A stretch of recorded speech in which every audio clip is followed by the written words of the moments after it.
Summer special সাগর dessert তৈরি করার জন্য অলরেডি চুলায় আমি গরম পানি বসিয়ে দিয়েছি। পানি টকবগে ফুটে উঠেছে। সাবুদানাগুলো এর ভেতরে দিয়ে দিচ্ছি। নেড়েচেড়ে ঢাকনা দিয়ে ঢেকে হাই ফ্লেমে জাল দিয়ে টকবগে ফুটিয়ে নিয়েছি। যখন টকবগে ফুটে উঠেছে চুলার ফ্লেমটা লো করে রেখে দিয়েছিলাম যতক্ষণ না পর্যন্ত সিদ্ধ হয়ে আসে। দেখতেই পাচ্ছেন সাগু পাড়গুলো আমার সিদ্ধ হয়ে গেছে। এখন এই গরম পানিতে ঢাকনা দিয়ে ঢেকে আরও 3-4 মিনিট রেখে দেব। উঠিয়ে নিচ্ছি। দেখতে পাচ্ছেন সাগু পাড়গুলো একদম চকচক করছে। এখানে জেলো পুডিং তৈরি করার জন্য 1.5 কাপ পানি, 1 টেবিল চামচ লেবুর রস, 1/3 কাপ চিনি আর 2 চা চামচ আগার আগার পাউডার দিয়ে খুব সুন্দর করে নেড়েচেড়ে মিশিয়ে নিয়েছি। চুলায় বসিয়ে দিয়েছি।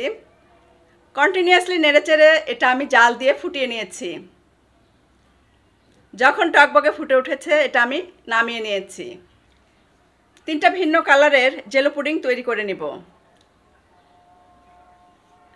এখন এই মিক্সচারটা আমি ঢেলে নিচ্ছি। গরম অবস্থাতেই কিন্তু আপনাকে কাজটা করে নিতে হবে।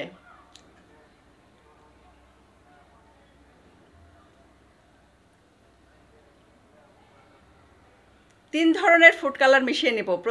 প্রথমে রেড ফুড কালার, তারপর গ্রিন, তারপর অরেঞ্জ ফুড কালার। এটাকে ঠান্ডা হওয়া পর্যন্ত রেস্টে রেখে দিতে হবে। এখানে একটা মিক্সিং বলে দিয়ে দিচ্ছি সাগু পাড়গুলো, ভিজিয়ে রাখা চিয়া সিডস, জেলো পুডিং,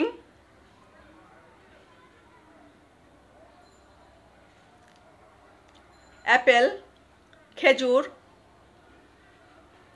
কাঠবাদাম আর কাজু বাদাম কুচি, বেদেনা, কনডেন্স মিল্ক,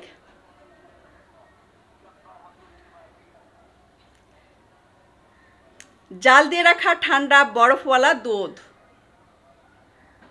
আমি এক্সট্রা কোনো বরফ এখানে অ্যাড করব না।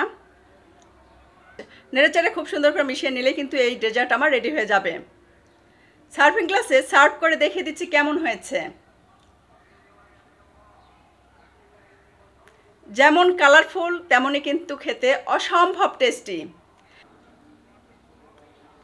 যে কোনো সময় যে কোনো স্পেশাল অকেশনে কিন্তু আপনারা ডেজার্টটি প্রিপেয়ার করতে পারেন। বাচ্চারা খুবই পছন্দ করবে, বড়রাও কিন্তু অসম্ভব পছন্দ করবে। আমার কাছে তো খুব ভালো লেগেছে, আশা করছি আপনাদের কাছেও ভালো লাগবে। ভিডিওটি ভালো লাগলে অবশ্যই লাইক, কমেন্ট আর শেয়ার করতে একদমই ভুলবেন না। ইনশাআল্লাহ আগামীতে আবারও দেখা হবে নেক্সট কোনো এপিসোডে নতুন কোনো রেসিপি নিয়ে।